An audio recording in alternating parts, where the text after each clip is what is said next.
সকলের অনিচ্ছার সত্ত্বেও তারা সেই পথ দিয়েই বাড়িতে রওনা হলো। তারপর ঘটল আসল ঘটনা। তারা বাড়ির রাস্তায় সেই বাঁশ ঝাড়ের নিচ দিয়ে যাচ্ছিল। চারিদিকে যেন ঘন কালো অন্ধকার, আশেপাশের কোনো কিছুই দেখা যাচ্ছিল না। মিহি তখনও স্বাভাবিক ছিল। কিছু দূর যাওয়ার পরে ঠিক সেই বাঁশের নিচে হঠাৎ নিস্তব্ধভাবে দাঁড়িয়ে গেল মিহি। মিহির বাড়ির লোক মিহিকে জোর করে নিয়ে যেতে চাচ্ছিল।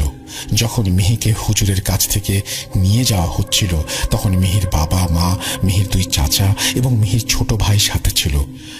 অনেক জোরাজুরির পরেও মিহিকে এক ধাপও সামনে এগিয়ে নিয়ে যাওয়া গেল না।